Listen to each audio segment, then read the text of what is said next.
Don't tell me words don't matter.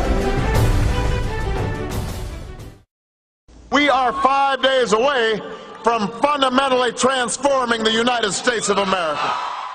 And the way to make government accountable is make it transparent so that the American people can know exactly what decisions are being made, how they're being made, and whether their interests are being well served. Let me say it as simply as I can. Transparency and the rule of law will be the touchstones of this presidency. In fact, since taking office, this has been the administration that's prosecuted more whistleblowers in 2 years than in the preceding 40 years, that meets with lobbyists across the street from the White House so they don't have to disclose their meeting with lobbyists, and, this is true, censored nearly 200 pages of internal emails about their efforts to make government more transparent. How weird has this administration's record on transparency gotten? President Obama received an award for transparency Monday. That meeting was completely closed to members of the media. They not only closed the meeting to the media, they didn't even put it on the president's public schedule. I believe that every single American has the right to affordable, accessible health care. But these negotiations will be on C-SPAN. It'll be televised on C-SPAN. It's on C-SPAN. On C-SPAN. On C-SPAN.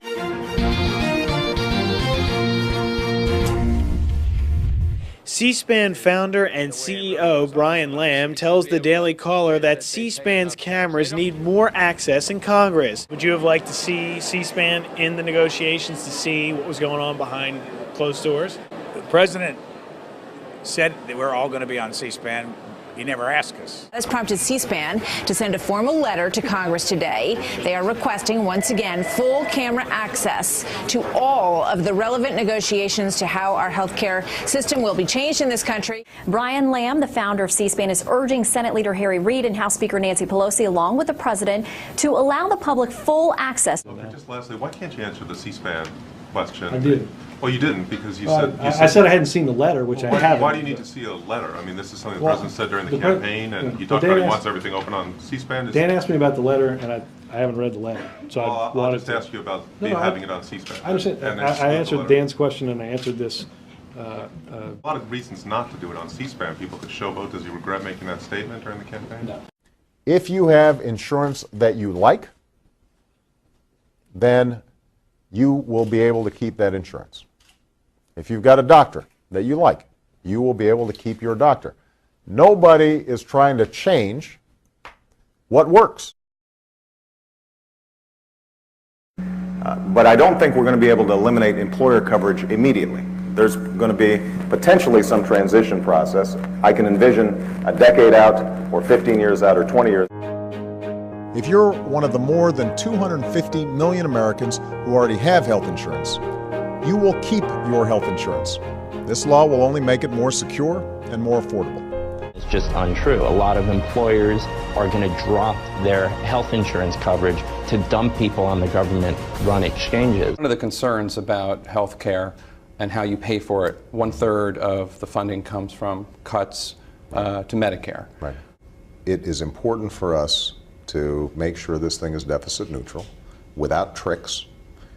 I said I wouldn't sign a bill that didn't meet that criteria. They used 10 years of revenues and 7 years of spending and said, see, look, over 10 years this pays for itself. He's cutting Medicare by $500 billion. He cut seniors' home health care by 11%. It's a plan that asks everyone to take responsibility for meeting this challenge. Everybody. Exempting some from complying with the new health care law. They've been granted a special waiver from key provisions of the new law. All this coming out in just the first 2 years. This plan will reduce the cost of health care for millions. Instead, they've gone up by $2,200. Premiums, I think, have gone up 9%. Still leaves 23 million people uninsured. Let me also address an illegitimate concern that's being put forward by those who are claiming that a public option is somehow a Trojan horse for a single-payer system. A single-payer healthcare plan, universal healthcare plan. That's what I'd like to see. I think if we get a good public option, it could lead to single payer, and that's the best way to reach single payer. Nobody is talking about some government takeover of healthcare. I happen to be a proponent of a single-payer universal healthcare plan, and that should never be purchased with tax increases on middle-class families. It may be, but it's still a tax increase. That's not true, George.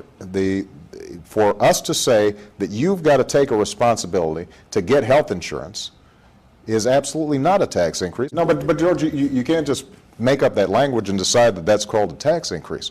I don't think I'm making it up. Merriam-Webster's dictionary.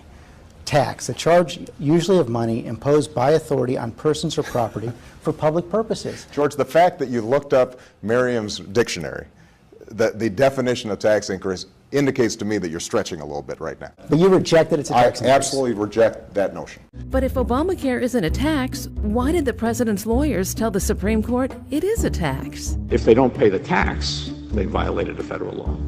But as long as they've paid the penalty. If they've paid the tax, then they're in compliance with the law. An extraordinary decision out of the Supreme Court this morning said this is in effect a tax. They flipped the position lawmakers have been taking and insisted that the Affordable Care Act was a tax increase. Chief Justice Roberts agreed with the government's position that the, quote, shared responsibility payment under the Affordable Care Act is a tax and not a penalty.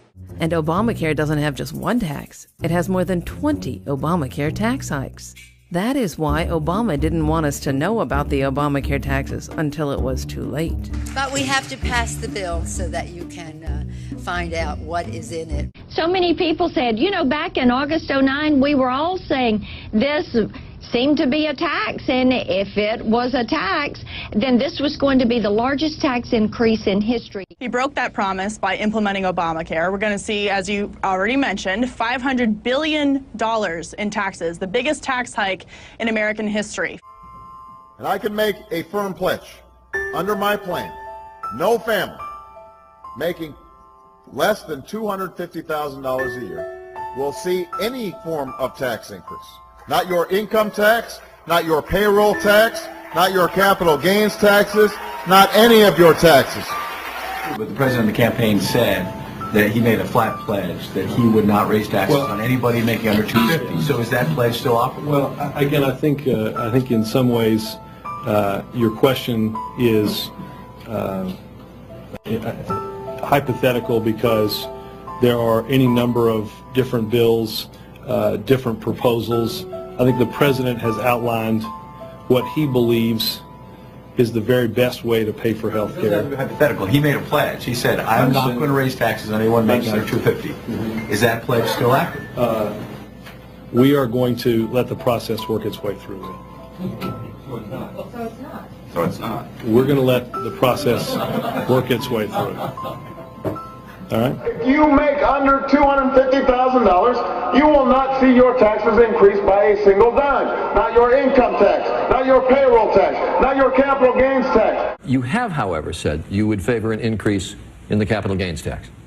As a matter of fact, you said on CNBC, and I quote, I certainly would not go above what existed under Bill Clinton, which was 28%. It's now 15%. That's almost a doubling if you went to 28%. But actually, Bill Clinton in 1997 signed legislation that dropped the capital gains tax to 20%. Right.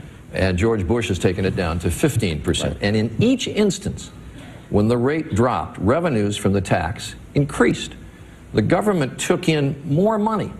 And in the 1980s, when the tax was increased to 28%, the revenues went down. So why raise it at all? Well, Charlie, what I've said is that I would look at raising the capital gains tax for purposes of fairness. I believe that this country succeeds when everyone gets a fair shot, when everyone does their fair share, when everyone plays by the same rules. It means making sure that the biggest corporations pay their fair share in taxes. That's why I've asked Congress to close some of the biggest tax loopholes exploited by some of our most profitable corporations to avoid paying their fair share, or in some cases paying taxes at all.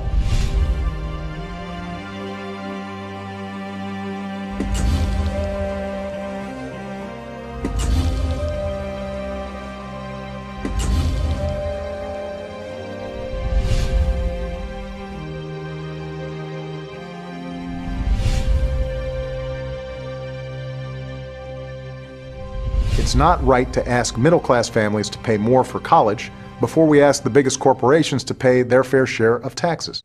CBS News reports that in January, President Obama named General Electric CEO Jeffrey Immelt to head the President's Council on Jobs and Competitiveness. Obama's choice of Immelt came under scrutiny this past week in the wake of a front-page story in the New York Times, which reported that despite $14.2 billion in worldwide profits, including more than $5 billion from U.S. operations, GE did not owe taxes in 2010.